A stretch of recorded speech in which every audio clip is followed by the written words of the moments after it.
నాయకుని విమర్శిస్తే మీకు ఏదో నెక్స్ట్ టికెట్ వస్తుంది మాకు ఏదో అని మీరు ఏదో ప్రతి చోట దమ్ము మాట్లాడడం కాదక.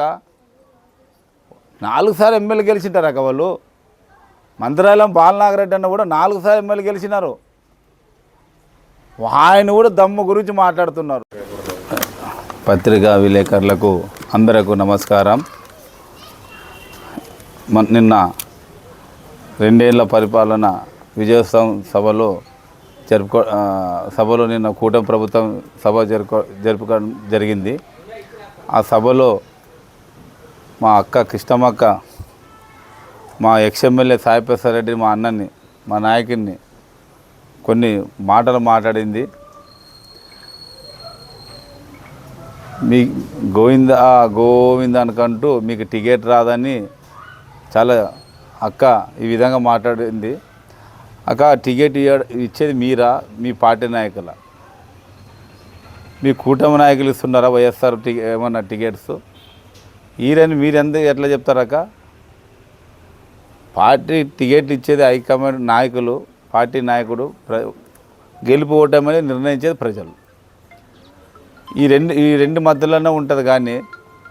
కానీ ఈరోజు మీరు కూటమిలోన విజయోత్సవ సభ, వెన్నుపోట విజయ సభ జరుపుకునేటప్పుడు ఈ కూటమి వెన్నుపోటు సభ 2 ఏళ్ల విజయోత్సవ సభ కాదు, వెన్నుపోట సభ జరుపుకునేటప్పుడు మీ ప్రభుత్వం మీకు ఇచ్చిన మేనిఫెస్టోలో ఏమైనా ఉంటే, మీరు ఏమైనా సూపర్ 6 ఏమైనా అమలు పరిచింటే, మీ ప్రభుత్వం మీ నాయకుల గురించి ఉంటే ప్రజలకు లక్షణంగా ధైర్యంగా వివరించి చెప్పండి. మేము కాదనం. ఏదో ప్రతి పార్టీ మీద విమర్శించాలనుకున్నప్పుడు విమర్శించడం తప్పేం లేదు. టికెట్ రావడం అనేది ఏమిటిదాకా అంటే సాయి ప్రసాద్ రెడ్డి అన్న అక్క, దయచేసి ఒక్కొక్కసారి అర్థం చేసుకోక, దమ్ము గురించి మాట్లాడము, గోవిందా అనడము, మీరు ప్రజల్ని, కార్యకర్తని రెండు పార్టీలు రెచ్చగొట్టి మీరు ఈరోజు ఘర్షణ తేవడానికి ప్రయత్నం చేస్తున్నారు. అది కాదాక మీరు జిల్లా అధ్యక్షులు. ఎందుకంటే 3 సార్లు ఎమ్మెల్యేలు గెలిచింటారు. 3 సార్లు ఎమ్మెల్యేలు గెలిచి ఒక్కసారి ఏదో ఓడిపోతే తర్వాత మీరు ఒక్కసారి టికెట్ వచ్చి ఓడిపోయిన వాళ్ళే ఈరోజు ఇన్ని విధాలుగా మాట్లాడతారే. అదే 3 సార్లు శాసనసభగా ప్రజలు ఎన్నుకున్న నాయకుడు ఏ విధంగా మాట్లాడాలక? ఒక్కసారి టికెట్ వచ్చే మీరు ఓడిపోతే ఇన్ని విధాలుగా మాట్లాడతారు.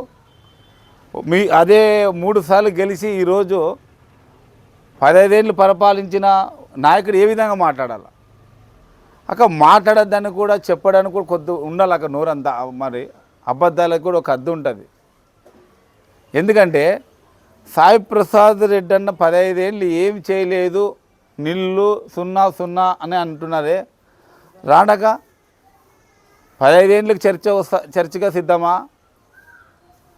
2 ఏళ్ళు పరిపాలన ఏమి చేసామని దానిపైన సిద్ధమా? డెవలప్మెంట్ విధంగా మీరు ఏ వార్డుకన్నా వెళ్తాం. మీ ప్రభుత్వం వచ్చినప్పుడు మేము 2 ఏళ్ళు ఉన్నాం. ఆ 2 ఏళ్ళలో మా మున్సిపాలిటీ కౌన్సిలర్ ఎంతవరకు డెవలప్మెంట్ చేసినామని మేము నిలబడతాం.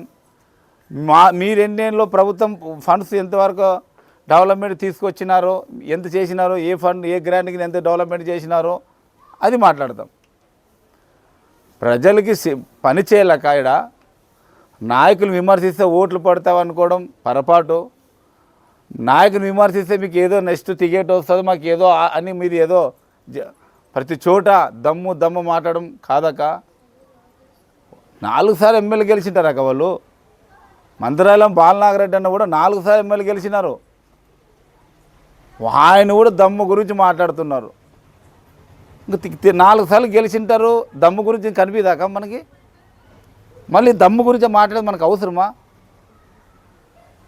3 సార్లు ఎమ్మెల్యే అంటే దమ్ము గురించి తెలుసు, మళ్ళీ వాళ్ళు మాట్లాడేది అవసరమా?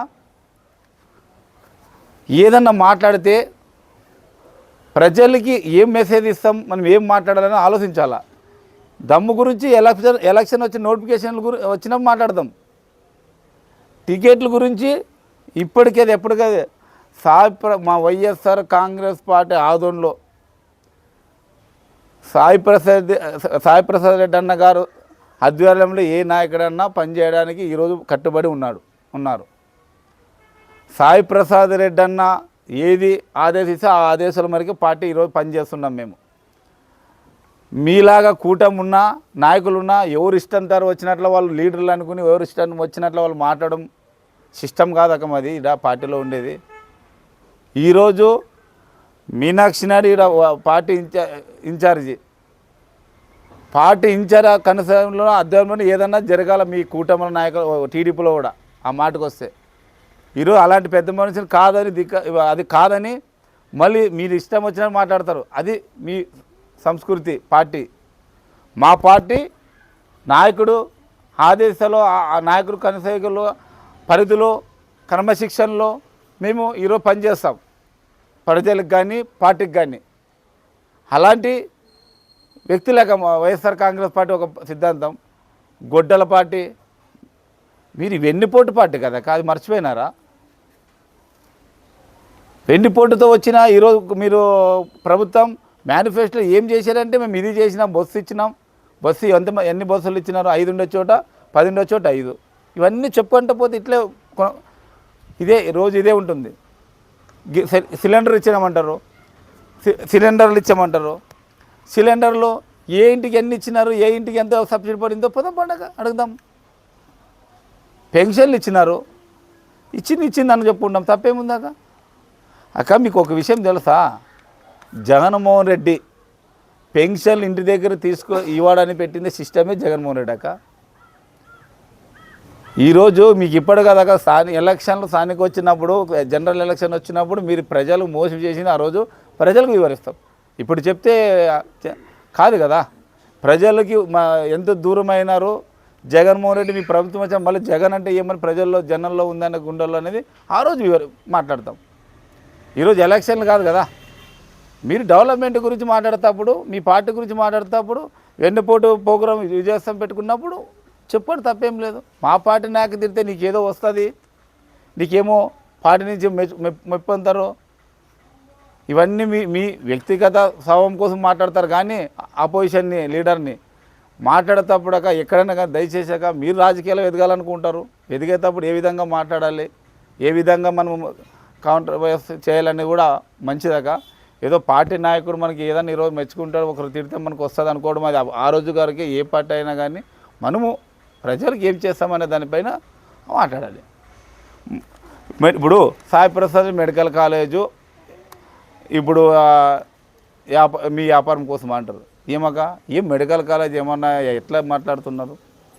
ఏం మెడికల్ కాలేజ్ చేస్తే వ్యాపారమాక మీ మాటలు అని మేము కౌంటర్ ఇవ్వక ప్రజల దగ్గరికి పోతాం. ఏ నియోజకవర్గంలో ఇది పార్టీ ప్రజలు వ్యాపారం కోసం తీసుకొచ్చిన ప్రజలు చెప్తే దాన్ని మీ మాట ఏకభావిస్తాం. ఏమాక అట్లా మాట్లాడము? బైపాస్ రోడ్డు తేవడం వ్యాపారమా? ఏమాక ఎట్లా మాట్లాడతారా? అంటే అబద్ధాలు చెప్పే కూడా కొన్ని మాట మీకు కనిపిదాక అక్క. మీరు ఏమి చేసినా ప్రజలు మోసమే. ప్రజలు మోసం చేసి వచ్చే అధికారమే మీది, పార్టీ మీది. దయచేసాక కింద ఉండే క్యాడర్ని కార్యకర్తల్ని వాళ్ళకి న్యాయం చేయండి చాలు. ప్రజలకు చేస్తారో లేదో కానీ క్యాడర్కి న్యాయం చేయండి చాలు. దయచేసి దమ్ము గురించి అక్క వాళ్ళు 3 సార్లు గెలిచినారక్క, మీరు ఒక్కసారి కూడా గెలవలేదు. దమ్ము గురించి మాట్లాడడం పొరపాటు కదక్క. మనం తర్వాత కబ్జాగా మా సాయి ప్రసాద్ రెడ్డి అన్న అధికారంలో ఉన్నప్పటి నుంచి ఈ రోజు వరకు ఎవరన్నా చేసిండే నిజాయితీగా కబ్జానమని ఉంటే వీళ్ళు తీసుకోరాడా, నేను మాట్లాడతాను, నేను న్యాయం చేస్తాను ఎవరన్నా సరే అని పదే మా సాయన చెప్తున్నారు. దాని గురించి మనం మాట్లాడే అవసరం మాకు ఇంకా. మళ్ళీ ఇక్కడి నుంచి మొదలు పెడతావు నీ కష్టాలు, ఇప్పటి నుంచి నీకు మొదలవుతావి కష్టాలు అంటావు. కష్టాలు చూసినారు వాళ్ళు, సుఖాలు చూసినారు. ఇదే వాళ్ళకి కొత్త కాదు వాళ్ళ ఫ్యామిలీకి. మీరు ఏం చేయాలని మీరు మొదలు పెట్టండి. ఆ కష్టాలు వచ్చినప్పుడు ఎట్లా ఫేస్ చేయాలి, ఏ విధంగా నిలబడాలని మాకు ఆల్రెడీ మేము ఉంటాం. అది చెప్పి చేస్తారా అక్క బాబు? మీరు తప్పు చేసినప్పుడు ప్రజా ముందులో చేతుల్లో తీసుకురండి, చట్టం తన పని తను చేసుకోపోతుంది. అంతేగాని ఇప్పటి నుంచి మొదలు అంటే ఏం భయపడతారు అనుకున్నారా అక్క?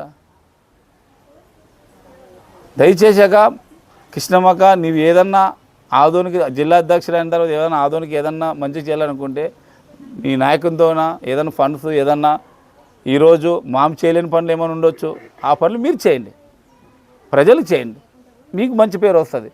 ఇప్పుడు చేసిన వాళ్ళు మనం చేసామని చెప్పుకుంటారాక మెడికల్ కాదు కానీ ఏదన్నా కానీ అవన్నీ చెప్పుకుంటూ పోతే కాదు, ప్రతి మీటింగ్లో చెప్తుంటారు, ప్రతి ప్రెస్ మీట్లో చెప్తుంటారు, అవి కాదు కదా. మీరు ఏదైనా చేసినా మీరు చెప్పుకోండి, తప్పేముంది. ఈరోజు బ్రిడ్జి పోయింది, పాత బ్రిడ్జి మేము ఈరోజు మా కూటమి ప్రభుత్వంలో తీసుకొచ్చినాము అని చెప్పుకోండి, అంతే కదా. కానీ మీరు ఏం 15 సంవత్సరాలు నిల్లు ఏం అభివృద్ధి చేయలేదు. కానీ ఏ వార్డులోకి పోతాం, ప్రజల దగ్గర పోతాం, మనం చెప్పుకుంటే కాదు కదా. సాయి ప్రసాద్ రెడ్డి అని ఏమన్నా జనాలు నిర్వహిస్తారు. మీకు అంత ఇంట్రెస్ట్ ఉండక, మీకు అంత సాయి ప్రసాద్ రెడ్డి ఓడిపోతాడు, నెక్స్ట్ గెలుడు, టికెట్ రాదంటారు కదా. మీ మాట మీకు మాట్లాడదామాక రాదు, టికెట్ రాదు అంటున్నారు. నీకు ముమ్మాటికే గెలువు అంటున్నారు. రైటాక మీ కూటమిలో ఎమ్మెల్యే రాజీనామా చేయించుకోండి అండి. మీకు అంతేమైనా హైకమాండ్లో ఉంటే యాదవ్ని రాజీనామా చేయించుకోండి. చూద్దాం, బయ్యాలకు వస్తుంది కదా, చూద్దామన్నాక అది ఎట్లా ప్రజలు ఏ విధంగా తీర్పిస్తారు. గెలిలేదు మీరే అంటారాక. మనం సాయి ప్రసాద్ అని టికెట్ రాదు అని గోవిందా అని అదే పదం చెప్తాం. మేము టికెట్ ఎట్లా వస్తుందో, మేము ఎట్లా గెలాలో అనేది మా పార్టీ మాట్లాడుకుంటామాక మీరు రాజీనామా చేయించుకోండి. యాదవ్లో ఎట్లా టికెట్ వస్తుందో మీకు తెలిసిపోతుంది. నువ్వు అడిగిన మాటకి ఎట్లా గెలుస్తామనేది కూడా మీకు తెలిసిపోతుంది. అదన్నా చేయండాక చెప్పిస్తారు మీ కూటమి ఎమ్మెల్యే మీరే కదా. అవన్నీ కాదాక, మనం ఏది ఉన్నా దయచేసి ఎవరు విమర్శలు మాట్లాడకూడదాక. దయచేసి ఆడబాళ్ళ దగ్గర 4 సార్లు గెలిచినా నీ దమ్ము ఉండే 4 సార్లు ఎమ్మెల్యే. వాళ్ళు దమ్ము లేకుంటే 4 సార్లు గెలుస్తారా? ఇటు 3 సార్లు సాయి ప్రసాద్ దమ్ము లేకుంటే 3 సార్లు ఎమ్మెల్యే అవుతారా? ఓటమి గెలుపు నిర్ణయం ఓకే. ఈరోజు నేను ఎవరైనా ఓడొచ్చు, ఎవరైనా గెలవచ్చాక తప్పేం లేదు. కానీ మనం డెవలప్మెంట్ అభివృద్ధి విషయం మాట్లాడతాం. ఏదైనా మేము చేయలేకు సాయి ప్రసాద్ రెడ్డి అని చెప్పింటే ఇది నీ చేయలేదు, నీ తేలేదు, అబద్ధాలు చెప్పదని మాట్లాడడం తప్పేం లేదు. కానీ చెప్పి తెచ్చినప్పుడు దానికి అబద్ధాలు చెప్పి జనాలు ముచ్చద్దన్నాక వైఎస్ఆర్ కాంగ్రెస్ పార్టీ ఎప్పుడు ప్రజలకు అండదండ ఉంటుంది. మీ తప్పులు చేసినవన్నీ వేలెత్తి చూపిస్తాము. దయచేసి రాబోయే ఎలక్షన్లో కానీ స్థానిక ఎలక్షన్లో మీరెంత ప్రిపేర్ ఉంటారో మేము అంతే ప్రిపేర్ ఉన్నాం. ప్రజలు కూడా అదే విధంగా వెయిట్ చేస్తున్నారు. ఖచ్చితంగా రాబోయే రోజులు కూడా స్థానిక ఎలక్షన్గా ధైర్యంగా గట్టిగా నిలబడే చేస్తారు. ఎవరేం వెనక జగ్గరు. దయచేసి ఆదోని విషయంలో దయచేసి ఎవరు ఉన్నా కూడా ఇప్పుడు మేము వ్యక్తులను గౌరవిస్తాం. ఈరోజు ఆదోన్లన పెద్దలు ఇంతకుముందు ఉండే సీనియర్ నాయకులు పార్టీలకి గౌరవంగా అతీతంగా ఉండి అందరు బాగుండాలని రాజకీయాలు చేసినారు. ఎవరు ఇట్లా విమర్శలు చేయలేదు. ఈ రోజు కన్నా కానీ ఎవరైనా ఏదైనా ఏ పార్టీ అధికారంలో వస్తే వాళ్ళు సక్రమంగా పనిచేసుకునండి, ప్రజలు సేవ చేయండి, అందరూ సహకరిస్తారు. దయచేసాక మీరు కూడా ఏదో జిల్లా అధ్యక్షులు అయిన తర్వాత ఏదో గ్రాంట్ తీసుకురండి, ఊరికి ఏదన్నా మన ఆదోని మంచి చేయండి. కాబట్టి మేము కూడా అందరూ మేము మెచ్చుకుంటాం. కాబట్టి మా ఎప్పుడు వైఎస్ సాయి ప్రసాద్ రెడ్డి గారు అన్న సమక్షంలో ఏదైనా కానీ మా సాయి ప్రసాద్ రెడ్డి అన్న అన్నిటికీ రెడీలో ఉన్నాము. దయచేసి మా అన్నని విమర్శించేటప్పుడు నీకు ఒక అన్న లాంటి వ్యక్తి పెద్ద అయినా కాబట్టి అందరూ అలా మాట్లాడదాకా ఒక వ్యక్తి పెద్దవాళ్ళని ఈ విధంగా మీడియా ద్వారా మీకు తెలియజేస్తున్నా. ఈ ఇచ్చిన అవకాశాన్ని